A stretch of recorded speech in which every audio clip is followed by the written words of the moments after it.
کہتے ہیں جی کہ عورت کو بھی یعنی احتلام ہوتا ہے. ہاں ہوتا ہے، حدیث مبارک میں ہے. بچہ کیسے پیدا ہوتا ہے؟ دونوں سے پیدا ہوتا ہے. فَلْيَنْظُرِ الْإِنسَانُ مِمَّا خُلِقَ مِن مَاءٍ دَافِقٍ يَخْرُجُ مِن بَيْنِ الصُّلْبِ وَالتَّرَائِبِ. تو پانی دونوں کا نکلتا ہے. نہیں، پہلے مجھے افسوس ہوتا ہے کہ ایسے مسائل جو آپ پوچھتے ہیں تو اپنی بیوی سے پوچھ لیا کریں، ضروری مولوی مکی صاحب سے پوچھ لیں، یعنی اس کی کوئی وجہ بھی تو ہے. لیکن چونکہ حدیث میں ہے میں مجبور ہوں کہ جواب دوں کہ صحیح حدیث میں ہے، سیاہ ستہ کی حدیث میں ہے کہ ایک عورت نے حضور پاک سے سوال کیا، احتلم المرأۃ یا رسول اللہ، عورت کو بھی احتلام ہوتا ہے؟ فرمایا ویحک ہلاکت ہو، تمہیں بچہ کیسے ماں کی شکل ہوتا ہے؟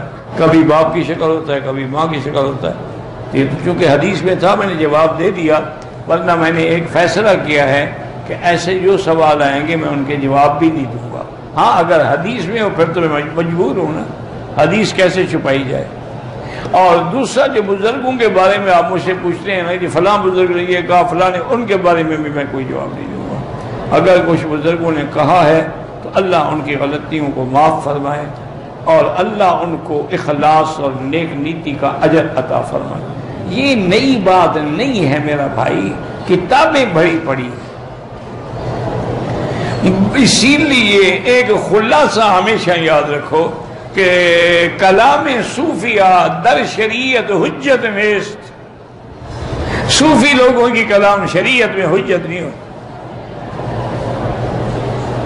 اسی لیے حضرت گنگوہی رحمت اللہ علیہ سے کسی نے پوچھا تھا کہ حضرت آپ الحمدللہ اتنے بڑے عالم ہیں اور آپ مرید ہوئے حضرت حاجی امداد اللہ مہاجر مکی رحمت اللہ علیہ کے، وہ تو عالم بھی نہیں ہیں. تو آپ نے فرمایا ہم ان سے علم پڑھنے کے لیے مرید نہیں ہوئے، ہم تو اپنی اصلاح کے لیے، تزکیے کے لیے، تربیت کے لیے مرید ہوئے ہیں. باقی جو شریعت کا مسئلہ ہے وہ تو الٹا ہم سے پوچھتے ہیں.